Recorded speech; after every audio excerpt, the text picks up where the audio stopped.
ಮುಖ್ಯಮಂತ್ರಿಗೆ ನೀವು ಶೋ ಕಾಸ್ ನೋಟಿಸ್ ಜೊತೆ ಆದಮೇಲೆ ನೀವು ಪ್ರಾಸಿಕ್ಯೂಷನಿಗೆ ಪರ್ಮಿಷನ್ ಕೊಡ್ತೇವೆ. ಪ್ರಾಸಿಕ್ಯೂಷನಿಗೆ ಪರ್ಮಿಷನ್ ಕೊಡಲಿಕ್ಕೆ ಬಲವಾದಂಥ ಕಾನೂನುಗಳನ್ನು ಉಲ್ಲೇಖಿಸಿ ನೀವು ಕೊಟ್ಟಿದ್ರೆ ನಾವು ಒಪ್ತಾ ಇದ್ವಿ.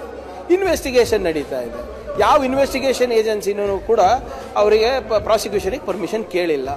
ಸ್ವಪ್ರೇರಣೆಯಿಂದ ಇಷ್ಟು ಆಸಕ್ತಿ ತಗೊಂಡು ಮಾಡ್ತಾ ಇದ್ದಾರಲ್ಲ, ಯಾರು ಬರೆದು ಕೊಟ್ಟಿರೋದು ಈ ಸ್ಕ್ರಿಪ್ಟು?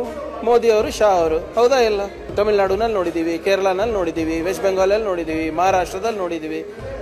ಕೇಂದ್ರದ ಗುರಿ ಕರ್ನಾಟಕ, ಕನ್ನಡಿಗರು ಇಲ್ಲಿ ಹೀನಾಯವಾಗಿ ಸೋತಿದ್ದಾರೆ. ಅದಕ್ಕೋಸ್ಕರ ಮತ್ತೆ ಪದೇ ಪದೇ ನಾವು ಕೇಂದ್ರಕ್ಕೆ ನಮ್ಮ ಕನ್ನಡಿಗರ ಹಕ್ಕನ್ನು ಕೇಳ್ತಾ ಇದ್ದೀವಿ.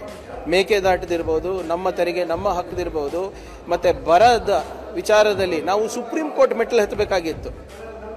ತಮ್ಗೆ ನೆನಪಿದ್ರೆ ಸುಪ್ರೀಂ ಕೋರ್ಟ್ ಛೀಮಾರಿ ಹಾಕಿ ಇವತ್ತು ನಮಗೆ 3,500 ಕೋಟಿ ರೂಪಾಯಿ ಬಂದಿದೆ. ಯಾವುದೇ ತಪ್ಪಾಗಿಲ್ಲ. ಇವರು ಇವತ್ತು ಮುಖ್ಯಮಂತ್ರಿಗಳಿಗೆ ಮಾಡ್ತಾ ಇದ್ದಾರೆ ಅಂದರೆ ನಾಳೆ ನಿಮ್ಗೆ ಬಿಡ್ತಾರಾ?